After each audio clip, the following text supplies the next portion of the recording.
الحمد للہ رب العالمین والصلاة والسلام علی خاتم النبیین اما بعد فاعوذ باللہ من الشیطان الرجیم بسم اللہ الرحمن الرحیم۔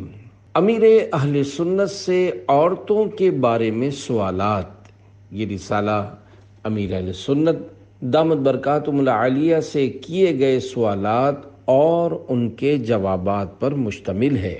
دعائے جانشین امیر اہل سنت۔ یا اللہ پاک، جو کوئی 17 صفحات کا رسالہ امیر اہل سنت سے عورتوں کے بارے میں سوالات پڑھ یا سن لے، اسے اپنے گھر کی خواتین کو شریعت کے دائرے میں رہتے ہوئے دینی احکامات پر عمل کروانے کی توفیق عطا فرما، آمین بجاہ خاتم النبیین صلی اللہ علیہ وآلہ وسلم۔ درود پاک کی فضیلت حضرت سیدنا سفیان بن عیینہ رضی اللہ عنہ فرماتے ہیں، میرا ایک اسلامی بھائی تھا، مرنے کے بعد میں نے اسے خواب میں دیکھ کر پوچھا، ما فعل اللہ بکا، یعنی اللہ پاک نے آپ کے ساتھ کیا معاملہ فرمایا؟ جواب دیا، اللہ پاک نے مجھے بخش دیا۔ میں نے پوچھا، کس عمل کے سبب؟ کہنے لگا، میں حدیث لکھتا تھا، جب بھی شاہ خیر الانام علیہ الصلاۃ والسلام کا ذکر خیر آتا، میں ثواب کی نیت سے صلی اللہ علیہ وسلم لکھتا، اسی عمل کی برکت سے میری مغفرت ہو گئی۔ صلو علی الحبیب صلی اللہ علی محمد۔ غیر محرم کے ساتھ بھائی بہن کا رشتہ بنانا کیسا؟ غیر محرم کے ساتھ منہ بولے بھائی بہن کا رشتہ بہت جلدی قائم ہو جاتا ہے، اگر اصلاح کی نیت سے سمجھایا جائے کہ ایسا کرنا مناسب نہیں ہے تو جواب ملتا ہے کہ یہ تو میرے بیٹے جیسے ہیں، یا یہ تو میرے بھائی جیسے ہیں۔ کیا اسلام میں اس طرح غیر محرم سے بھائی بہن کا رشتہ بنانا جائز ہے؟ جواب، غیر محرم کو بھائی یا بہن بنانے کی ضرورت نہیں ہے، قرآن کریم نے ویسے ہی بنا دیا ہے، چنانچہ ارشاد ہوتا ہے، انما المؤمنون اخوۃ، پارہ 26 سورۃ الحجرات آیت نمبر 10۔ ترجمہ کنز ایمان، مسلمان بھائی ہیں تو یوں ہر مسلمان عورت مسلمان مرد کی بہن ہے، لیکن چونکہ نامحرم ہے اس لیے پردہ فرض رہے گا، اور اگر منہ بولے بھائی بہن بن بھی گئے تب بھی پردہ ختم نہیں ہوگا۔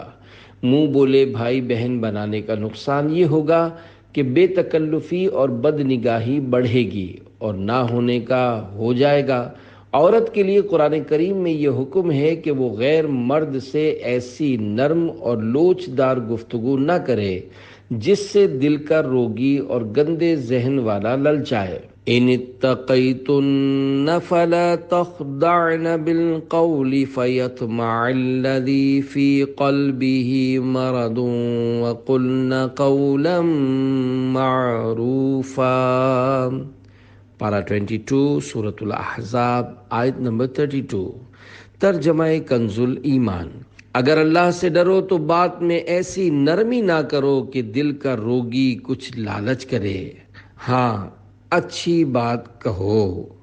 اس لیے عورت کو چاہیے کہ غیر مرد سے بات کرنی پڑے تو ایسی آواز رکھے جس میں نرمی اور لچک نہ ہو، بالکل سادہ اور نارمل ہو، نہ مسکرائے، نہ ہنسے اور نہ ہی ایسی لفٹ دے کہ جس سے اگلا آزمائش میں مبتلا ہو۔ البتہ ایسا انداز نہ ہو کہ سامنے والے کو غصہ آ جائے اور وہ جھگڑا کرنے لگے۔ اب تو وطن عزیز پاکستان میں بھی حالات بہت خراب ہیں، کسی نامحرم کو آنٹی، کسی کو انکل اور کسی کو سسٹر یعنی بہن بنا رکھا ہے۔ شاذ و نادر کوئی گھر ہوگا جہاں شرعی پردہ ہو، دیور اور بھابھی ہر جگہ چھوٹا بھائی اور بڑی بہن کے نام سے رہ رہے ہوتے ہیں۔ اسی طرح بہنوئی اور بیوی کی بہن میں بھی کوئی پردہ نہیں ہوتا۔ ایک ہی دفتر اور فیکٹری میں ہی اور شی یعنی مرد و عورت جمع ہوتے ہیں اور بے پردہ مل کر کام کر رہے ہوتے ہیں۔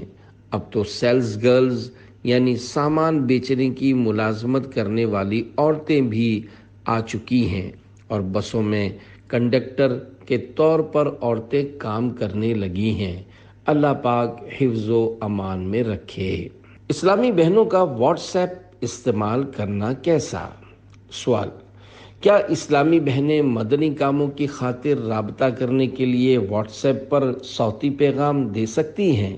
جواب: اسلامی بہنیں ضرورتاً رابطے کے لیے میسج کا استعمال کریں۔ کسی بھی اسلامی بہن کو واٹس ایپ پر صوتی پیغام یعنی آڈیو میسج دینے کی مدنی مرکز کی طرف سے اجازت نہیں، حتیٰ کہ اگر سامنے والی بھی اسلامی بہن ہو، جب بھی اپنی آواز میں پیغام ریکارڈ کر کے نہ بھیجیں، اس لیے کہ یہاں یہ اندیشہ موجود ہے کہ اس اسلامی بہن کے گھر کے مردوں تک یہ آواز پہنچ جائے۔ اسلامی بہنوں کو تو ویسے بھی سوشل میڈیا سے دور ہی رہنا چاہیے، بلکہ اسلامی بھائی بھی بقدر ضرورت اور محتاط انداز میں ہی استعمال کریں، اس لیے کہ سوشل میڈیا کے ذریعے بڑے بڑے پردہ داروں کے پردے فاش ہو جاتے ہیں۔ کوئی معزز آدمی اپنی نجی مجلس میں خوش طبعی کے طور پر یا ویسے ہی کوئی بات کہہ دیتا ہے، لیکن سوشل میڈیا میں آنے کے بعد وہی معمولی بات طوفان کا روپ دھار لیتی ہے، اور پھر وہ عزت دار اپنی پگڑی اچھلتے دیکھ کر ہکا بکا رہ جاتا ہے اور کر کچھ نہیں سکتا۔ بہرحال ہر ایک کو ہر بات سوچ سمجھ کر ہی کرنی چاہیے، اس لیے کہ سوشل میڈیا پر ریکارڈنگ نہ بھی ہو، جب بھی دو معصوم فرشتے یعنی کرامن کاتبین تو ہر ایک کا قول و فعل لکھ ہی رہے ہیں، جیسا کہ اللہ پاک نے ارشاد فرمایا، پارہ 30 سورۃ الانفطار آیت نمبر 10 تا 12، وَإِنَّ عَلَيْكُمْ لَحَافِظِينَ كِرَامًا كَاتِبِينَ يَعْلَمُونَ مَا تَفْعَلُونَ۔ ترجمہ کنز ایمان: اور بے شک تم پر کچھ نگہبان ہیں معزز لکھنے والے کہ جانتے ہیں جو کچھ تم کرو۔ بچی کا نام اجوا رکھنا کیسا؟ سوال: بچی کا نام اجوا رکھنا کیسا ہے؟ جواب: اجوا مدینہ پاک بلکہ دنیا کی سب سے اعلیٰ کھجور ہے، اس نسبت سے نام رکھنے میں کوئی حرج نہیں ہے۔ دولہا دلہن کا ایک دوسرے کے تحائف استعمال کرنا کیسا؟ سوال: شادی کے موقع پر دولہا یا دلہن کو جو تحائف ملتے ہیں، کیا ان پر دونوں کا حق ہوتا ہے، یا جسے تحفہ ملا تھا صرف اسی کا حق ہوتا ہے؟ جواب: جس کو تحفہ ملا ہے وہی تحفے کا مالک ہے، اس کی اجازت کے بغیر وہ چیز استعمال نہیں کر سکتے، البتہ اگر ایک دوسرے کو خوشی خوشی دینا چاہیں تو منع نہیں ہے۔ میاں بیوی ایک دوسرے کے ساتھ حسن ظن رکھیں۔ سوال: میں اپنی بیوی پر بہت شک کرتا ہوں، حالانکہ میرے پاس کوئی ثبوت نہیں ہے، اس کا کوئی حل بتا دیجئے۔ SMS کے ذریعے سوال۔ جواب: اگر یہ شک بدگمانی کی حد تک ہے اور دوسروں کے سامنے اس کا اظہار بھی ہو جاتا ہے تو توبہ فرض ہے۔ بدگمانی دل کی غیبت ہوتی ہے، اگر صرف شک پیدا ہوتا ہے اور اس کو آدمی ٹالتا رہتا ہے تو اس پر کوئی گناہ نہیں ہے۔ بدگمانی سے بچنا ہی ہوگا، کیونکہ حدیث پاک میں ہے، حسن الظن من حسن العبادتی، یعنی مسلمان کے بارے میں اچھا گمان اچھی عبادتوں میں سے ہے، اس لیے اچھا گمان رکھنا ہی پڑے گا، یہ لازم ہے۔ بلکہ اعلیٰ حضرت امام احمد رضا خان رحمۃ اللہ علیہ فرماتے ہیں، مومن کے معاملے کو اچھے پہلو پر محمول کرنا واجب ہے، یعنی مسلمان کی کسی بات پر گناہ بھرا پہلو گھسیٹ کر نہیں لانا چاہیے، بلکہ لازم ہے کہ اچھا پہلو تلاش کرے، اور اگر اچھا پہلو ملتا ہے تو اسی کو اوکے کرے۔ بخاری شریف میں حضرت سیدنا عیسیٰ علیہ السلام کی ایک حکایت ہے۔ سرکار مدینہ صلی اللہ علیہ وآلہ وسلم نے ارشاد فرمایا، حضرت عیسیٰ علیہ السلام نے کسی کو چوری کرتے دیکھا تو اس سے فرمایا، اے آدمی، تو نے چوری نہیں کی؟ اس نے کہا، واللہ، یعنی اللہ کی قسم، میں نے چوری نہیں کی۔ جب اس شخص نے قسم کھائی تو آپ پر خوف خدا کا غلبہ ہو گیا اور آپ نے فرمایا، میری آنکھوں نے دھوکہ کھایا ہے۔ یہ کتنا بڑا کمال معاملہ ہے کہ ایک مومن خدا کی قسم کھا رہا ہے تو پھر میں کیسے کہہ دوں کہ یہ تو جھوٹی قسم کھا رہا ہے۔ اس میں ہمارے لیے درس ہے کہ جتنا ہو سکے حسن ظن ہی رکھنا ہے۔ مثلا ہم نے کسی کو 100 کا گرا ہوا نوٹ اٹھاتے ہوئے دیکھا تو یہ سوچنے کے بجائے کہ یہ چوری کر رہا ہے، یہ سوچیں کہ اسی کا ہوگا اور گر گیا ہوگا۔ اگر حسن ظن کا پہلو نکل سکتا ہے تو نکالا جائے۔ مومن کے بارے میں اچھا گمان قائم کرنا چاہیے، اور میاں بیوی کو تو اچھا گمان رکھنے کی زیادہ ضرورت ہے کہ تب ہی گھر چلے گا، ورنہ گھر ٹوٹ جائے گا، کیونکہ شک کی بنیاد پر طلاق ہو جاتی ہے۔ میں نے ایسا دیکھا ہے، ایک شخص تھا، اسے بھی اپنی بیوی پر بڑا شک تھا۔ اس کے بھائی نے مجھے اس سے ملوایا، میں نے اسے بہت سمجھایا، لیکن وہ بولا کہ میرا شک ختم ہی نہیں ہوتا۔ بالآخر اس نے بیچاری کو 3 طلاقیں دے دیں۔ اگر وہ واقعی کچھ غلط کر بھی رہی ہے تو اس بارے میں قیامت کے دن آپ سے تو نہیں پوچھا جائے گا۔ آپ تو حسن ظن ہی رکھیں۔ اگر بیوی بالکنی میں کھڑی ہوئی ہے تو یہ بدگمانی کیوں کر رہے ہیں کہ سامنے والے گھر میں جو رہتا ہے اس سے نظر بازی کرتی ہے یا اس سے اس کی ترکیب بنی ہوئی ہے، حالانکہ اس بیچاری کو اس بات کا پتہ بھی نہیں ہوگا۔ اسی طرح بیوی بھی شوہر کے بارے میں بدگمانی نہ کرے کہ یہ فلاں سے ترکیب کرتا ہے، فون پر لمبی لمبی باتیں اسی سے کرتا ہے، اس چڑیل سے اس کا رابطہ ہے، اسی سے لگا رہتا ہے۔ اب جس بیچاری کو یہ چڑیل کہہ رہی ہے اس کو خواب میں بھی پتہ نہیں ہوتا، شوہر اپنے کسی دوست سے کوئی کاروباری بات کر رہا ہوتا ہے اور یہ سمجھ رہی ہے کہ اس سے بات کر رہا ہے۔ اس طرح شیطان لڑائیاں کرواتا ہے۔ مجھے ایک روایت یاد آ رہی ہے جس کا مضمون کچھ یوں ہے کہ شیطان اپنا تخت دریا پر بچھاتا ہے، اس کے چیلے جمع ہوتے ہیں، پھر وہ پوچھتا ہے کہ تم نے کیا کیا؟ کوئی کہتا ہے کہ شراب پلوا دی، کوئی کہتا ہے جھوٹ بلوا دیا، پھر ایک کہتا ہے کہ میں نے میاں بیوی میں جدائی کروا دی۔ یہ سن کر شیطان اٹھتا ہے اور عزت کے ساتھ اسے اپنے برابر میں تخت پر بٹھا کر کہتا ہے کہ کام تو بس تو نے کیا ہے۔ یوں شیطان اس سے خوش ہوتا ہے۔ جس کو جو چیز پسند ہوتی ہے وہ اس کو پانے کے لیے زیادہ کوشش بھی کرتا ہے۔ آپ کو جو کچھ پسند ہے آپ ضرور چاہیں گے کہ وہ مجھے مل جائے اور اس کے لیے کوشش بھی کریں گے۔ شیطان کو پسند ہے کہ میاں بیوی لڑ پڑیں اور ان میں طلاق ہو جائے۔ اس کے لیے پہلے گناہوں اور غیبتوں کے دروازے کھلتے ہیں، میاں بیوی ایک دوسرے کے جانی دشمن بنتے ہیں اور پھر طلاق ہو جاتی ہے۔ آپ اپنے ذہن سے شک بالکل نکال دیں اور بیوی کے لیے دعا کریں۔ یہ ذہن بنا لیں کہ میری بیوی الحمدللہ اچھی ہے، کیونکہ وہ اللہ کا نام لیتی ہے اور نماز پڑھتی ہے۔ بالفرض نماز نہیں بھی پڑھتی تو کم از کم مسلمان تو ہے۔ آپ کوشش کر کے اسے نمازوں میں لگا دیں اور خود بھی نماز پڑھیں۔ یوں نیکیاں کریں اور آپس میں پیار محبت سے رہیں، ورنہ اس طرح اولاد بھی تباہ ہو جاتی ہے اور جب گھر ٹوٹتا ہے تو وہ در بدر بھی ہو جاتی ہے۔ اللہ کریم ہمیں جھگڑوں سے بچائے اور کاش سب مسلمانوں کے گھر امن کے گہوارے بن جائیں۔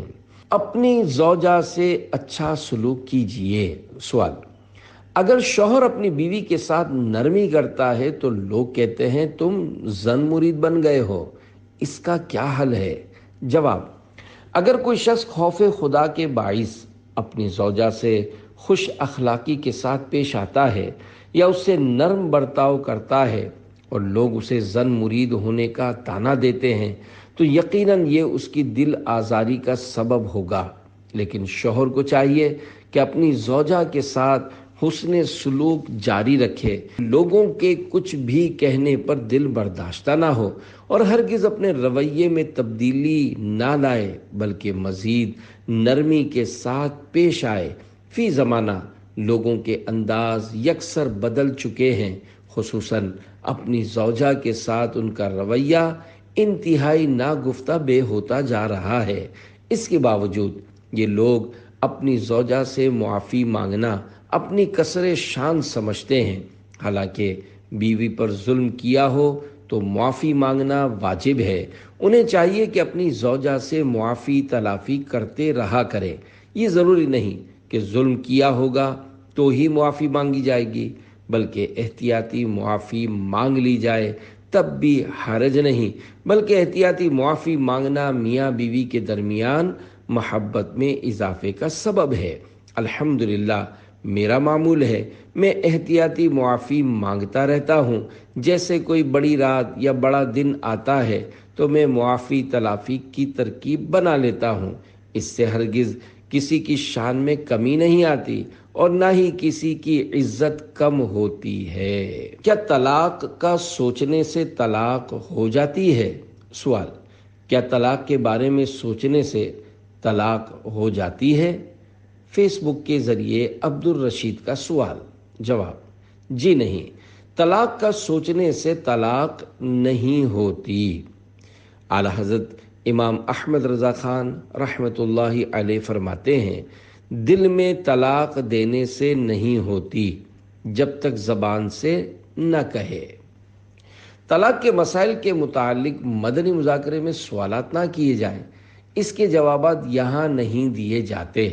بعض اوقات آدمی آٹی مار کر کچھ پوچھ لیتا ہے اور جا کر کچھ کا کچھ کر دیتا ہے، اس لیے دارالافتاء اہل سنت فریقین کو بلاتا ہے اور دونوں کی سن کر پھر طلاق کے تعلق سے فیصلہ دیتا ہے۔ شادی کے بعد شوہر کا نام اپنے نام کے ساتھ لگانا کیسا؟ سوال: کیا مسلم خواتین شادی کے بعد والد کے نام کے بجائے شوہر کا نام اپنے نام کے ساتھ لگا سکتی ہیں؟ SMS کے ذریعے سوال۔ جواب: اس میں شرعاً حرج نہیں ہے، لیکن رسک یعنی خطرہ بڑا ہے کہ اگر گھر نہ چلا اور شوہر نے 1 2 3 کر دیا یعنی طلاق دے دی تو اب کس کا نام لگائے گی؟ اس لیے باپ کا نام لگانے میں ہر صورت میں عافیت ہے۔ آج کل تو عورت اپنے شوہر کے نام سے ہی پہچانی جاتی ہے کہ یہ مسز فلاں ہیں۔ اگر شوہر نے 1 2 3 کر دیا تو مسز کیسے کہے گی، بلکہ پھر تو اس کے نام سے نفرت ہو جائے گی، جبکہ باپ ہی رہتا ہے اور اس سے نفرت بھی نہیں ہوتی۔ میک اپ کیا ہو تو وضو ہو جاتا ہے؟ سوال: اگر میک اپ کیا ہوا ہو تو وضو ہو جاتا ہے؟ سوشل میڈیا کے ذریعے سوال۔ جواب: اگر کوئی ایسی چیز ہے جس کا جرم یا تہ جمی ہوئی ہے اور پانی اس کے نیچے نہیں بہتا تو وضو نہیں ہوگا۔ اگر بالکل تیل کی طرح چپڑی ہوئی ہے جس کی تہ نہیں ہے اور پانی بہہ جاتا ہے تو وضو ہو جائے گا۔ اگر گھی کی تہ جمی ہوئی ہے تو وضو نہیں ہوگا، کیونکہ اس کے نیچے پانی نہیں بہے گا۔ البتہ اگر گھی بھی تیل کی طرح ہے اور جمع ہوا نہیں ہے تو وضو ہو جائے گا۔ کوئی ایسی چیز اعضائے وضو پر نہیں ہونی چاہیے جس کا جسم ہو اور وہ اکھڑتی ہو، جیسے پپڑی اکھڑتی ہے۔ کیا گھر کی باتیں دوسروں کو بتانی چاہیے؟ سوال: کیا گھر کی باتیں دوسروں کو بتانی چاہیے؟ ایک بچے کا سوال۔ جواب: اچھے بچے گھر کی بات باہر نہیں کرتے اور دوسروں کے گھر کے حوالے سے سوالات بھی نہیں کرتے۔ اسی طرح کے سوالات کے جواب میں بعض اوقات یا تو گھر کے پول کھلتے ہیں یا بندہ جھوٹ بولتا ہے۔ دونوں صورتوں میں نقصان ہے، اس لیے بغیر ضرورت سوالات نہیں کرنے چاہیے۔ بعض لوگ طرح طرح کے سوالات کرتے ہیں، مثلا بہنیں کتنی ہیں، بیٹیاں کتنی ہیں، بیٹے کتنے ہیں، شادی کس کس کی ہوئی ہے۔ بچے کس کس کے ہیں، شادی نہیں ہوئی تو کیوں نہیں ہوئی، کوشش کر رہے ہیں، عمر بڑی ہو گئی ہے، جلدی شادیاں کرواؤ وغیرہ۔ اس طرح کے سوالات معاشرے میں بہت زیادہ کیے جاتے ہیں۔ عورتیں مل کر بیٹھیں گی تو ان کے الگ ٹاپکس یعنی موضوعات ہوں گے، مرد مل کر بیٹھیں گے تو ان کے الگ ٹاپکس ہوں گے، دوستوں کے الگ ٹاپکس ہوں گے اور بچوں کے الگ ٹاپکس ہوں گے۔ یوں مختلف ٹاپکس پر پنچایتیں کرتے رہتے ہیں اور سوالات پوچھتے رہتے ہیں۔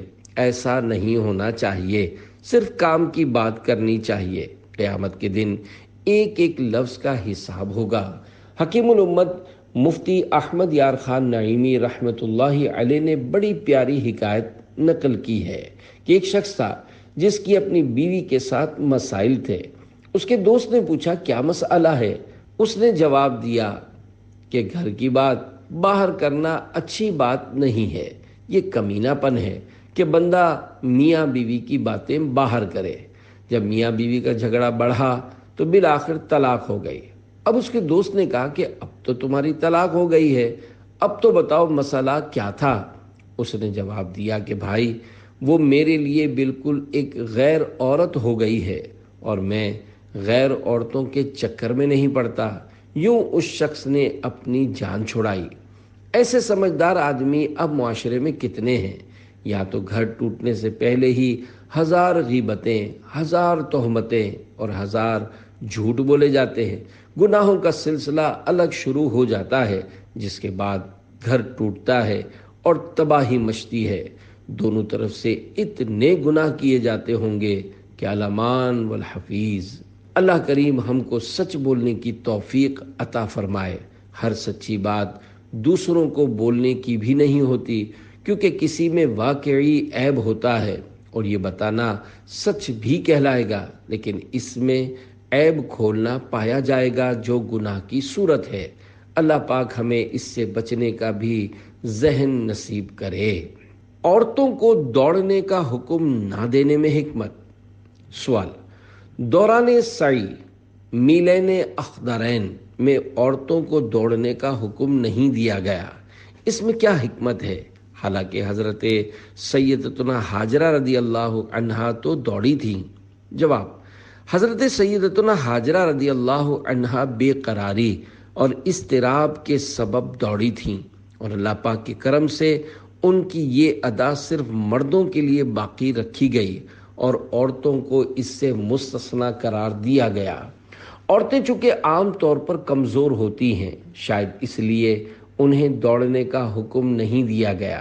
اگرچہ میں نے عورتوں کو نہ دوڑنے کی حکمتیں کسی کتاب میں نہیں پڑھیں، مگر ایک حکمت پردہ بھی سمجھ میں آتی ہے کہ اگر عورتیں دوڑیں گی تو ان کے اعضاء ہلیں گے، جس کے باعث معاذ اللہ غیر مردوں کے لیے بدنگاہی کا سامان ہوگا۔ یاد رکھیے، شریعت کا کوئی بھی حکم حکمت سے خالی نہیں ہوتا، اور سب سے بڑی حکمت اللہ پاک اور اس کے پیارے حبیب صلی اللہ علیہ وآلہ وسلم کا کسی کام کے کرنے یا نہ کرنے کا حکم دینا ہے۔ اسلامی بہنوں کو اپنی آئی ڈی بنانا کیسا؟ سوال: کئی عورتیں انٹرنیٹ پر بنت عطار اور کنیز عطار وغیرہ ناموں سے اپنی فیس بک آئی ڈی اور پیج بناتی ہیں، جس کے باعث کئی غلط رابطے قائم ہو جاتے ہوں گے۔ کیا ان کا ایسا کرنا درست ہے؟ جواب: عورتوں کو سورہ نور کی تعلیم دینے کا حکم دیا گیا ہے اور سورہ یوسف کی تفسیر پڑھانے سے منع کیا گیا ہے کہ اس میں ایک عورت کے مکر کا ذکر ہے۔ چنانچہ میرے آقا اعلی حضرت امام اہل سنت مولانا شاہ امام احمد رضا خان رحمۃ اللہ علیہ فرماتے ہیں، صحیح حدیث سے ثابت ہے کہ لڑکیوں کو سورہ یوسف کا ترجمہ و تفسیر نہ پڑھائیں کہ اس میں مکر زنا یعنی عورتوں کے دھوکہ دینے کا ذکر فرمایا ہے۔ جب عورتوں کو قرآن کریم کی سورہ یوسف کی تفسیر پڑھانے سے منع کیا گیا ہے تو فیس بک چلانے کی اجازت کس طرح دی جا سکتی ہے کہ جہاں بے حیائی کی باتیں ہوتی ہیں؟ عورتوں کو تو اپنا نام بھی ظاہر نہیں کرنا چاہیے۔ میری ایک ہی بیٹی ہے، شاید ہی اس کا نام حاضرین میں کسی اسلامی بھائی کو معلوم ہو، کیونکہ میں اس کا نام لیتا ہی نہیں۔ بعض لوگ دھڑلے سے کھلے عام اپنی بہو بیٹیوں کے نام لیتے ہیں، مجھے یہ پسند نہیں ہے۔ جب میں کسی کے سامنے اپنی بیٹی کا نام لینا پسند نہیں کرتا، پھر اس کے نام کا پیج کس طرح پسند کر سکتا ہوں، جو عام طور پر بہت ساری خرابیوں اور گناہوں کا مجموعہ ہوتا ہے، اور جس میں تصویریں، آوازیں اور نہ جانے کیا کیا ڈالا جاتا ہوگا۔ بہرحال اگر کوئی بنت عطار کے نام سے پیج کھول کر یہ ظاہر کرنا چاہتی ہو کہ وہ بنت عطار یعنی عطار کی حقیقی بیٹی ہے، تب تو یہ حرام اور گناہ کبیرہ ہے۔ حدیث پاک میں اس پر لعنت کی گئی ہے۔ حدیث پاک میں ہے، جو کوئی اپنے باپ کے سوا کسی دوسرے یا کسی غیر والی یعنی اپنے آقا کے علاوہ کسی اور کی طرف منسوب ہونے کا دعویٰ کرے تو اس پر اللہ پاک، فرشتوں اور سب لوگوں کی لعنت ہے۔ اللہ پاک قیامت کے دن اس کا نہ کوئی فرض قبول فرمائے گا اور نہ ہی کوئی نفل۔ نیز اگر لوگوں کو دھوکہ دینے کی نیت سے بنت عطار کے نام سے پیج کھولا کہ لوگ دھوکے سے اس پیج کو دیکھیں، تو اس صورت میں جھوٹ اور دھوکے کے گناہ سے بھی توبہ کرنا واجب ہے۔ جو اسلامی بہنیں اپنے نام کے ساتھ عطاریہ، قادریہ اور رضویہ لکھ کر آئی ڈی بنائیں یا پیج چلائیں، میری طرف سے ان کی ناپذیرائی ہے اور نہ ہی حوصلہ افزائی۔ جو اسلامی بہنیں واقعی عطاریہ ہیں اور جن کے خمیر میں عطاریت شامل ہے، انہیں میری طرف سے پیج چلانے کی اجازت ہی نہیں، بلکہ اگر عطاریہ نہ بھی ہو، جو بھی مجھ سے عقیدت و محبت رکھنے والی میری مسلمان مدنی بیٹی ہے، وہ پیج نہ چلائے۔ لفظ عورت کے لغوی معنی ہی چھپانے کی چیز ہیں، لہٰذا عورت کے لیے چادر اور چار دیواری ہے۔ باہری شریعت میں ہے، عورت کی آواز بھی عورت ہے، یعنی غیر محرم کو بلا ضرورت سنانے کی اجازت نہیں۔ لہذا سج دھج کر پیج پر آنا اور گلیوں بازاروں میں گھومنا با حیا عورتوں کا کام نہیں۔ اسلامی بہنوں سے میری مدنی التجا ہے کہ یہ کسی کے پیج کو لائک بھی نہ کریں کہ یہ نالائقی ہے۔ انٹرنیٹ چلانا اور سوشل میڈیا کی طرف جانا اسلامی بہنوں کا کام ہی نہیں، لہذا جتنا ہو سکے اس سے بچیں۔ دعائے عطار: یا اللہ، جو بھی میری مدنی بیٹی اپنا پیج بند کر دے اور جو اپنا پیج کھولنے کا سوچ رہی ہے، وہ اس سے باز رہے، اور جو پہلے سے ہی باز ہے، ان سب کو بے حساب مغفرت سے نواز کر جنت الفردوس میں خاتون جنت بی بی فاطمۃ الزہرا رضی اللہ عنہا کا پڑوس نصیب فرما۔ آمین بجاہ خاتم النبیین صلی اللہ علیہ وآلہ وسلم۔ عورت کے لیے طواف کی احتیاطیں۔ سوال: دوران طواف بعض عورتوں کا مردوں سے اختلاط سے بچنے کا ذہن نہیں ہوتا، اس کا حل ارشاد فرما دیجیے۔ جواب: دوران طواف بعض عورتیں بڑی بے باکی کے ساتھ مردوں کے درمیان گھس جاتی اور انہیں دھکے مارتے ہوئے آگے نکل جاتی ہیں۔ ایسا وہی عورتیں کرتی ہیں جن کا غیر مردوں سے جسم چھو جانے سے بچنے کا بالکل ذہن نہیں ہوتا۔ ایسی تمام خواتین کو ام المومنین حضرت سودا رضی اللہ عنہا کے مبارک انداز سے سبق حاصل کرنا چاہیے۔ چنانچہ ام المومنین حضرت سودا رضی اللہ عنہا سے عرض کی گئی، آپ کو کیا ہو گیا ہے کہ آپ حج کرتی ہیں نہ عمرہ؟ آپ رضی اللہ عنہا نے جواب دیا، میں نے حج بھی کر لیا ہے اور عمرہ بھی۔ اللہ پاک نے مجھے حکم دیا ہے کہ میں گھر میں رہوں۔ خدا کی قسم میں دوبارہ گھر سے نہیں نکلوں گی۔ راوی کا بیان ہے، بخدا وہ اپنے دروازے سے باہر نہ آئیں یہاں تک کہ وہاں سے آپ رضی اللہ عنہا کا جنازہ ہی نکالا گیا۔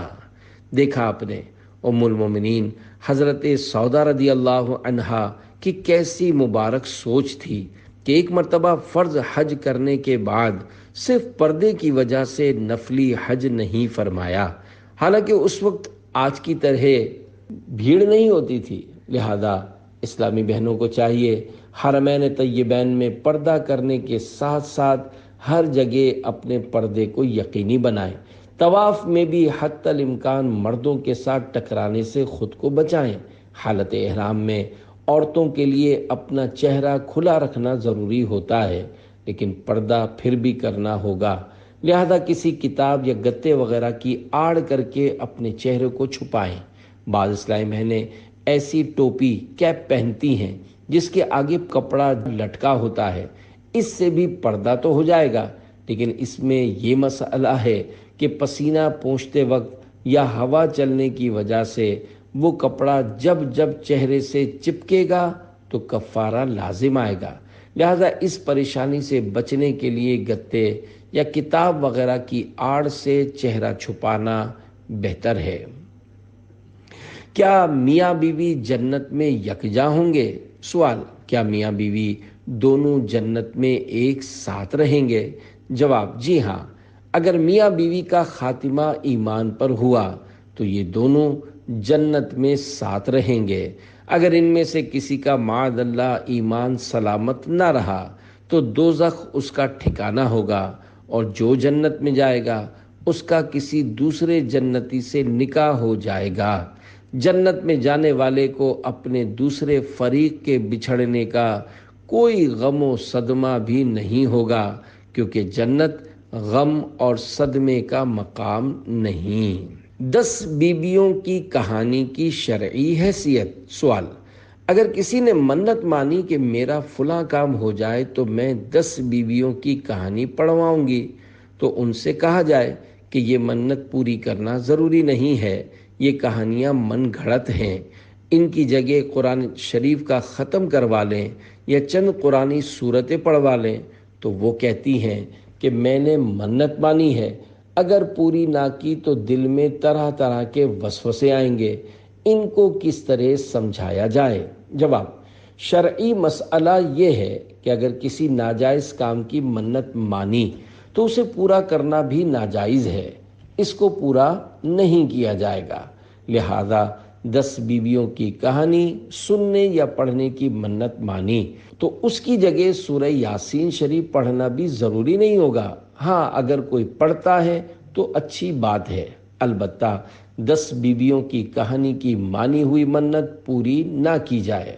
اگر کوئی اس طرح منت مانے کہ میرا فلاں کام ہو گیا تو آج عشاء کی نماز نہیں پڑھوں گا، تو ظاہر ہے یہ منت پوری کرنا اس پر واجب نہیں ہوگا، بلکہ ایسی منت ماننا ہی ناجائز ہوگا، کیونکہ اس منت کو پورا کرنے کے لیے عشاء کی نماز چھوڑنا ہوگی، جس کی وجہ سے بندہ گناہگار ہوگا۔ بہرحال 10 بیویوں کی کہانی، شہزادے کا سر اور جناب سیدہ کی کہانی، یہ سب من گھڑت ہیں، ان کی کوئی شرعی حیثیت نہیں ہے، ان کا پڑھنا اور ان کی منت ماننا ناجائز ہے۔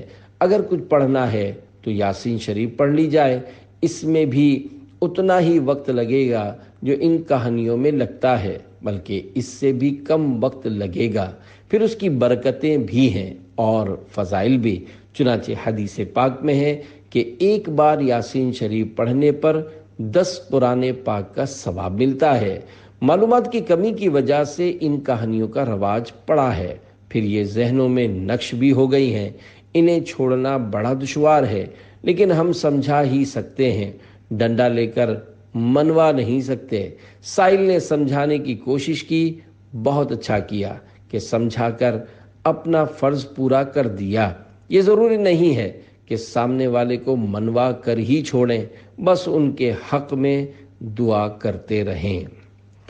کیا شوہر کی اجازت کے بغیر بیوی گھر سے جا سکتی ہے؟ سوال، کیا عورت کا اپنے شوہر کی اجازت کے بغیر کہیں جانا جائز ہے؟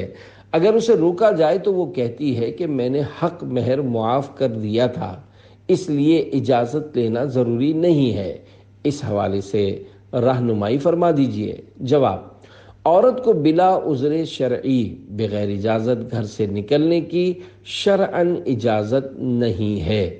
امیر اہل سنت دامت برکاتہم العالیہ کے قریب بیٹھے ہوئے مفتی صاحب نے فرمایا، عورت ہفتے میں 1 مرتبہ اپنے والدین سے ملنے کے لیے جا سکتی ہے، اس میں شرعاً شوہر کی اجازت لینا ضروری نہیں ہے، لیکن پھر بھی بہتر یہی ہے کہ شوہر کی اجازت سے ہی جائے۔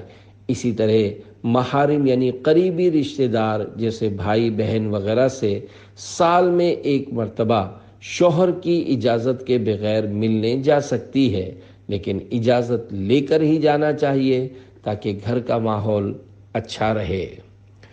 عورت کی آنکھ پھڑکنے سے شگون لینا کیسا؟ سوال: جب عورت کی سیدھی یا الٹی آنکھ پھڑکے تو کیا ہوتا ہے؟ جواب: مرد یا عورت کسی کے بھی سیدھی یا الٹی آنکھ پھڑکنے سے کچھ نہیں ہوتا۔ یہ عوام کی باتیں ہیں کہ الٹی آنکھ پھڑکنے میں بدشگونی اور بری فال لیتے ہیں، حالانکہ بری فال لینا ناجائز ہے۔ بدشگونی لینا حرام اور نیک فال یا اچھا شگون لینا مستحب ہے۔ مزید معلومات کے لیے مکتبۃ المدینہ کی 128 صفحات پر مشتمل کتاب بدشگونی کا مطالعہ کیجیے۔ اس کتاب میں اتنی معلومات ہیں کہ اسے پڑھنے کے بعد آپ کی آنکھیں کھل جائیں گی اور آپ حیران رہ جائیں گے کہ ابھی تک یہ مسائل مجھے معلوم ہی نہیں تھے۔ دولہا دلہن کے سلامی لینے کی جائز اور ناجائز صورت۔ سوال: کیا دولہا دلہن کا اکٹھے بیٹھ کر رشتہ داروں سے سلامی لینا جائز ہے، جبکہ اس دوران مووی اور تصاویر بھی بنتی ہیں اور دولہا دلہن غیر محرم سے بھی سلامی لیتے ہیں؟ جواب: سوال میں جو صورت پوچھی گئی ہے یہ تو ناجائز ہے کہ نامحرم وہاں موجود ہیں اور دولہا دلہن ان سے مل کر سلامی لے رہے ہوتے ہیں۔ دلہن نامحرم مردوں کے سامنے ہو اور دولہا کے سامنے نامحرم عورتیں ہوں اور یہ آپس میں لین دین مذاق مسخری کر رہے ہوں، بد نگاہی کا ماحول ہو اور میوزک بھی چل رہا ہو، تو اس طرح کا ماحول بنانا گناہ ہے۔ ہاں، اگر صرف گھر کے محارم مثلاً ماں بہنیں بیٹھی ہیں اور تحائف کا لین دین ہو رہا ہے اور وہاں کوئی نامحرم نہیں اور نہ ہی گانے باجے وغیرہ کوئی بیہودہ حرکت ہو تو پھر جائز ہے۔ نامحرم کی چھینک اور سلام کا جواب دینے کی صورتیں۔ سوال: اگر کسی نامحرم کو چھینک آئے تو کیا اس کا جواب دینا چاہیے؟ سیال کوٹ سے سوال۔ جواب: بار شریعت جلد 3 صفحہ 477 پر ہے، عورت کو اگر چھینک آئی، اگر وہ بوڑھی ہے تو مرد اس کا جواب دے، اگر جوان ہے تو اس طرح جواب دے کہ وہ نہ سنے۔